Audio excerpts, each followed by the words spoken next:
Vous écoutez RCJ Midi, place maintenant à la chronique psy de Nathalie Zage. Bonjour Nathalie. Bonjour Rudy.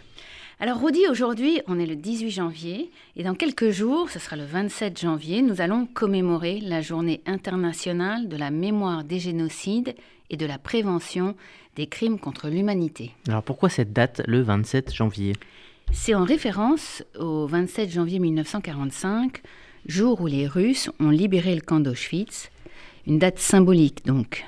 Alors liberté, mais pas pour tous, car la majorité des internés encore debout avaient été emmenés de force, précisément le 18 janvier, dans les fameuses marches d'évacuation du camp, celles qu'on a appelées les marches de la mort, voulues par les nazis qui fuyaient vers l'ouest. Alors pour échapper aux Alliés, les nazis avaient sans doute pensé utiliser leurs internés comme moyen d'échange contre leur propre survie.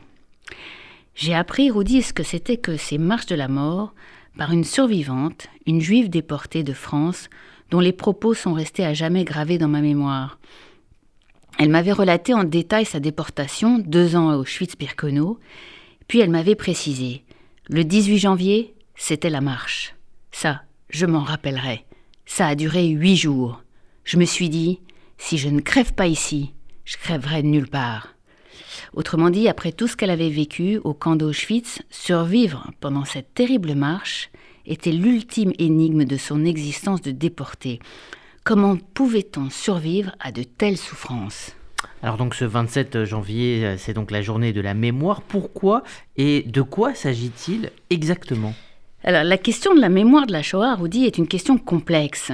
Et c'est précisément l'un des thèmes de réflexion qu'aborde Olivier Lalieu dans l'ouvrage collectif sorti récemment aux éditions Passé Composé, qui s'appelle « Nouvelle histoire de la Shoah », un ouvrage qu'il a dirigé avec Alexandre Bande et Jean-Pierre Jérôme Biscara.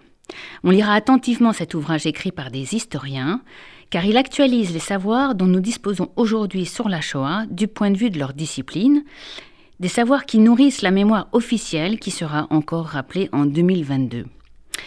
Pour ma part, Rudy, j'ai souhaité plutôt aborder avec vous la question de la mémoire de la Shoah du point de vue d'une psychologue, la psychologue que je suis, qui reçoit avec l'équipe du Centre Georges Devreux depuis plus de 30 ans des survivants et des descendants de survivants de la Shoah. Qu'est-ce que nous avons constaté ? Eh bien, que les survivants et leurs descendants ne posent pas le problème de la même manière que les historiens. Ils se demandent comment se débarrasser de cette mémoire. Ils se demandent que faire pour ne plus être hantés par le vécu d'horreur de leurs parents. Alors vous voulez dire qu'ils consultent pour être libérés de cette mémoire ? Oui, c'est cela même. Alors si je comprends bien, cela peut paraître paradoxal, mais ce seraient ceux qui n'ont pas vécu l'événement qui en souffriraient le plus, et ils souffriraient en tout cas plus que ceux qui l'ont vécu. Comment vous expliquez cela ? Alors, les survivants directs, voyez-vous, grâce au travail des historiens professionnels précisément et des commémorations officielles, sont passés du statut de victime à celui de témoin. Autrement dit, de sujets passifs, de victimes sans force, voués à la mort, ils sont devenus sujets actifs et même accusateurs.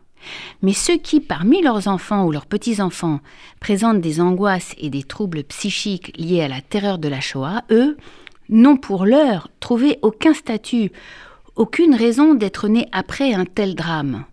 La plupart de nos patients sont tourmentés par une pensée secrète et obsédante. Et si j'étais né avant ou pendant la Shoah, l'aurais-je supporté ? Alors la question, c'est de savoir quels soins on peut proposer à ce type d'accablement, de rumination terrible qui prend possession de vos usagers, eux qui souffrent de quelque chose qui n'a pas eu lieu donc pour eux-mêmes, mais qui a eu lieu pour la génération d'avant. Oui, alors pour apaiser ce type d'angoisse, nous choisissons de rechercher avec chaque descendant ce qui s'est passé précisément pour les membres de sa famille. Nous l'embarquons dans un travail d'enquêteur, de chercheur, d'historien même. Et ainsi, nous permettons aux descendants de victimes de prendre à son tour une part active dans la mémoire de ce qui a eu lieu.